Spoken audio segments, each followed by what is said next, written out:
one point in Las Vegas history, the historic Westside was the only place in town African Americans could live. The area was quite literally segregated by a physical divide, which was previously the railroad, then later the interstate. The history of the Westside is Las Vegas history, and it is important that it isn't left out when considering Las Vegas history as a whole. Here's a brief overview of the timeline of the history of the historic Westside of Las Vegas. Las Vegas history itself all starts in 1904 with the McWilliams town site. The town site is 1,800 acres of land laid out west of the railroad tracks. It is envisioned to be downtown Las Vegas, but what it ends up being is the West Side. Las Vegas was officially founded in 1905 when the railroad company auctioned off the land east of the tracks. The railroad partners decided that would be downtown so that they could own it for themselves. The majority of people who already settled on the West Side moved east of the tracks. In 1923, the Las Vegas Grammar School, Branch No. 1, today known as the Historic Westside School, opens, welcoming white, Latino, and Native American students. It is the first school on the West Side. It wasn't until 1926 when the first African American children began attending the West Side School in racially integrated classes. In 1928, Nevada receives federal approval to build the Hoover Dam, paving the way to a massive population boom.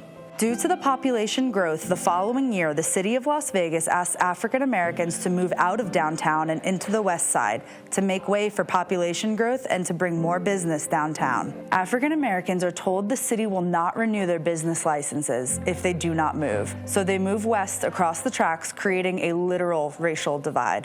By 1930, African Americans have begun to purchase their own land on the West Side. They start businesses and a thriving community begins. Construction begins on the Hoover Dam in 1931, and African Americans pour into town seeking to work on the dam. These people, however, are denied jobs there. Out of approximately 20,000 workers hired to work on Hoover Dam, it's estimated only 44 were African American. No African American workers were allowed to live in Boulder City, which is a federal town built to house dam workers. As a result, those who did not get jobs on the dam moved to the West Side and set up tent housing for their families.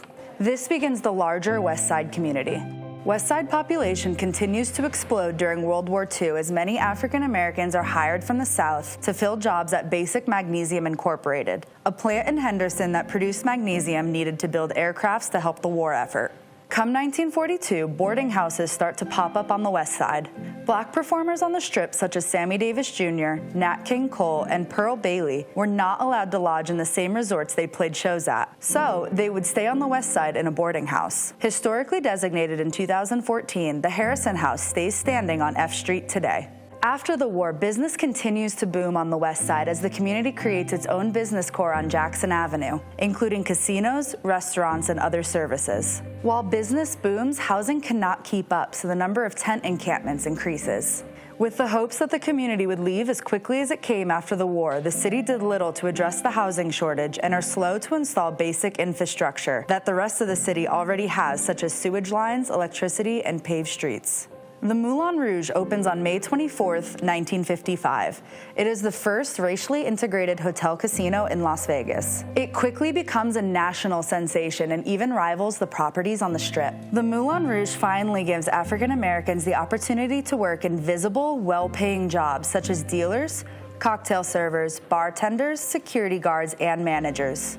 Up until this point, African Americans could only work in back-of-the-house jobs in the rest of town. Despite being so successful, the Moulin Rouge closes just 5.5 months later.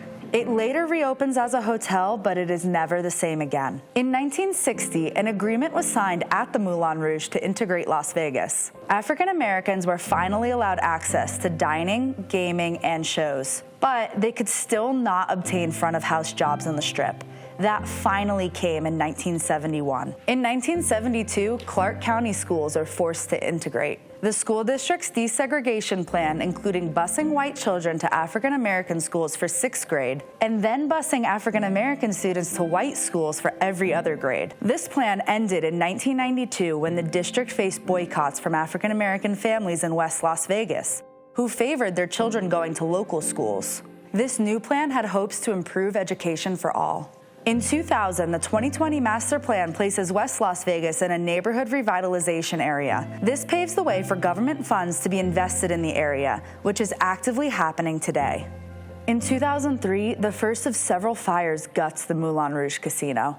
Plans are created to renovate the site, but nothing ever comes to fruition. Although the building was destroyed by the fire and then later demolished completely due to it being a safety hazard, in 2020, its neon sign was lit up once again as it was put on display at the Neon Museum. In 2016, the Historic Urban Neighborhood Design Redevelopment Plan, or the 100 Plan, is completed and formally adopted by the Las Vegas City Council.